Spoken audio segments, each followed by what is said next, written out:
नमस्कार दोस्तों, आज की कहानी है बहू तो पराया खून थी बेटा, गिला तो तुझसे है। माँ आप जब भी फ़ोन करती हैं हमेशा पैसों की ही बात लेकर बैठ जाती हैं। नवीन जमुना के ऊपर चिड़चिड़ाने लगा। कैसी चल रही है नौकरी? कुछ पैसा वैसा बड़ा कि नहीं? माता पिता के प्रति भी कुछ जिम्मेदारी है, यह भी ध्यान रखना। तो उसमें गलत क्या है बेटा? माता पिता के अरमान भी तो बच्चों को पढ़ाने लिखाने के साथ ही जुड़ जाते हैं कि बच्चे बड़े होकर हम लोगों का समय पड़ने पर सहयोग करेंगे। जमुना ने बड़े प्यार से समझाया, लेकिन नवीन ने कोई जवाब दिए बगैर फ़ोन रख दिया। अब तो नवीन फ़ोन भी बहुत कम करने लगा और जब जमुना खुद फ़ोन करती तो बहुत कम उठाता। जमुना अक्सर पुराने दिनों की यादों में खो जाती। रघुनाथ जी की छोटी सी परचून की दुकान और जमुना 2-4 घरों में खाना बनाने का काम करती, लेकिन अपनी हैसियत से बढ़कर नवीन का ख्याल रखती। गांव से शहर रोज़ सुबह 8 किलोमीटर साइकिल चलाकर रघुनाथ जी उसे छोड़ने जाते और शाम को फिर 8 किलोमीटर चलाकर उसको वापस लेकर आते। उस समय जमुना दुकान संभालती। अरे रघुनाथ दद्दा, यह गाय कब ले आए? आस पड़ोस के लोगों ने पूछा। अरे भैया, नवीन हमारा पढ़ाई लिखाई में बहुत मेहनत करता है और इतनी मेहनत के लिए दूध घी दही तो चाहिए ही, और बाहर का भी दूध तो असली मिलने से रहा और शौक बहुत है उसे दूध दही का। लेकिन दद्दा, मेहनत बहुत है जानवर पालने में। अरे जब नवीन पढ़ लिख कर अफसर बन जाएगा ना, तब सारी मेहनत अपने आप वसूल हो जाएगी। रघुनाथ जी छाती चौड़ी करके बोले।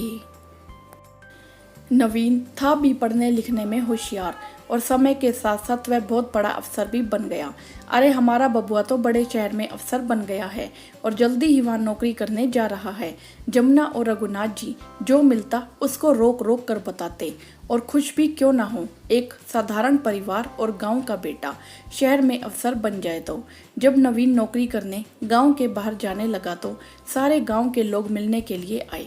नवीन बबुआ, जमुना और रघुनाथ जी ने तुम्हारी खातिर बहुत कष्ट झेले हैं, अपना सुख त्याग कर तुम्हारी खुशी के लिए समझो कुर्बान हुए हैं, उनको भूलियो ना। अरे यह भी कोई कहने की बात है? हम हमेशा अपने माता पिता का बहुत ख्याल रखेंगे। और नवीन शहर चला गया। थोड़े दिनों तक तो सब कुछ ठीक ठाक रहा। रोज पीसीओ पर बुलाकर माता पिता से बात करता, लेकिन धीरे धीरे शहर पहुंचकर कुछ ऐसा रंग चढ़ा नवीन के, जैसे शायद कभी गांव में रहा ही ना हो। माँ, मेरे बॉस ने मेरे साथ अपनी लड़की की शादी की पेशकश की है और तेरी मर्जी क्या है? जमुना ने नवीन का मन लेने के लिए पूछा।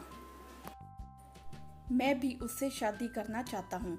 तो ठीक है, लगन निकलवा लेते हैं और यहीं गांव में आकर शादी हो जाएगी। जमुना ने बेटे की खुशी में खुश रहने में भलाई समझी। माँ, वे लोग गांव आकर तो बिल्कुल भी शादी नहीं करेंगे। अरे बबुआ, गांव के सब लोग तुम्हारी शादी के बारे में पूछते हैं।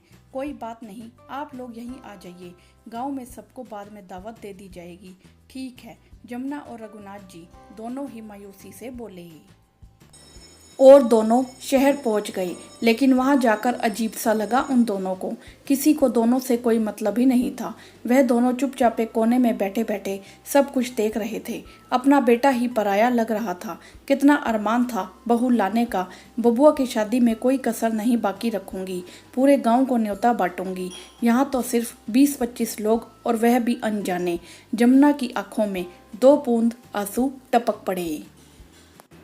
बहू अचानक घर आ गई, पता ही नहीं चला। ना बहू को पैर छूने से मतलब, ना सिर ढकने से। यहाँ तो पूरे गांव की बहुरियाँ अपनी टोला मोहल्ले के सभी बड़े बुजुर्गों के पैर छूती, और मजाल क्या चेहरे से घूंघट हट जाए। चलो घूंघट ना करे, लेकिन पैर छूकर सम्मान तो दे सकती है। बबुआ, हम लोग गाँव वापस जा रहे हैं। जमुना ने सोचा, कम से कम एक बार तो बेटा रोकेगा। ठीक है, फिर कल सुबह सुबह निकल जाइएगा, शाम तक पहुंच जाएंगे। लेकिन नवीन ने एक बार भी रुकने के लिए झूठा भी नहीं कहा और दोनों मन में बेहद दुखी गांव वापस आ गए। सब गांव वालों के पूछने पर प्रशंसा करते। अघात दोनों लोग, क्यों बेटे बहू की बुराई करके अपना ही अपमान करना। जमुना और रघुनाथ जी ने 1-2 बार नवीन से कहा कि बहुरिया को गांव लेकर आ जाओ, सारे गांव वासी तुम लोगों से मिलना चाहते हैं। लेकिन नवीन ने 2 टूक जवाब दे दिया।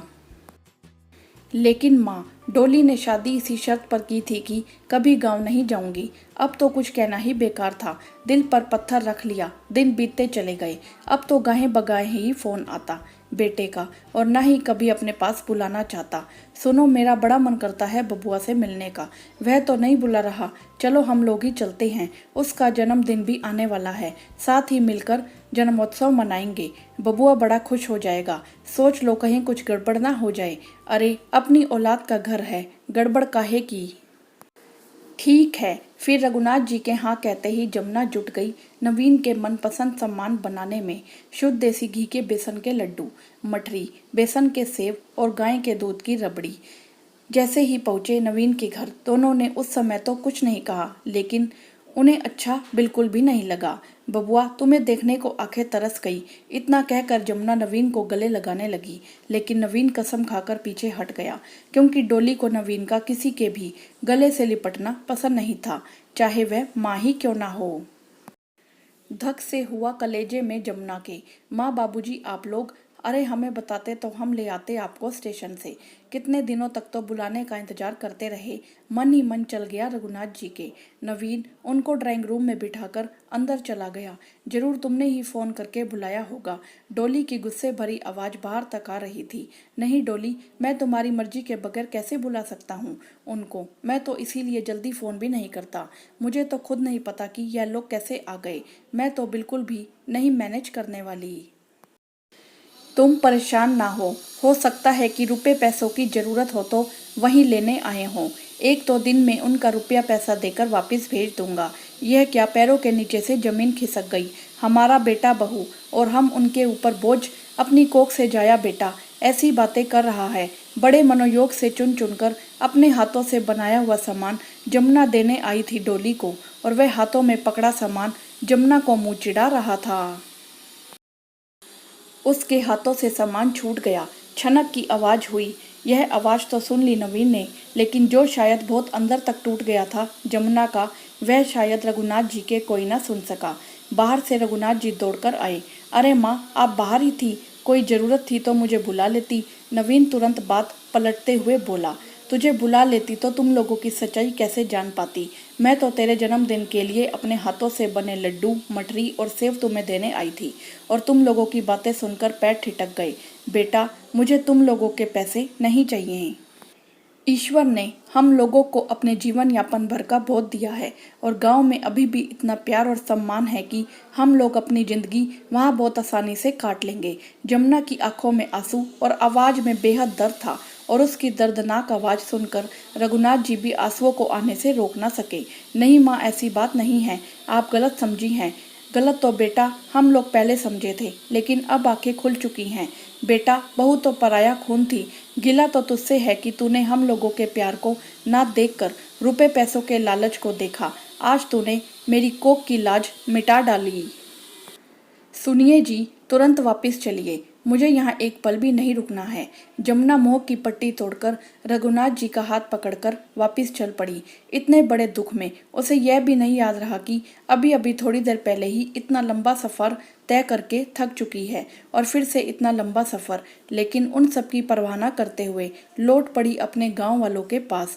नवीन उनको इस तरह जाता हुआ देखकर रोकने का साहस भी ना कर सका। हाँ तो दोस्तों, क्या नवीन के माता पिता ने गांव जाकर सही किया? आपकी इस विषय में क्या राय है? आप हमें कमेंट करके ज़रूर बताएं। वीडियो को लाइक करें, शेयर करें और चैनल को सब्सक्राइब भी करें। धन्यवाद।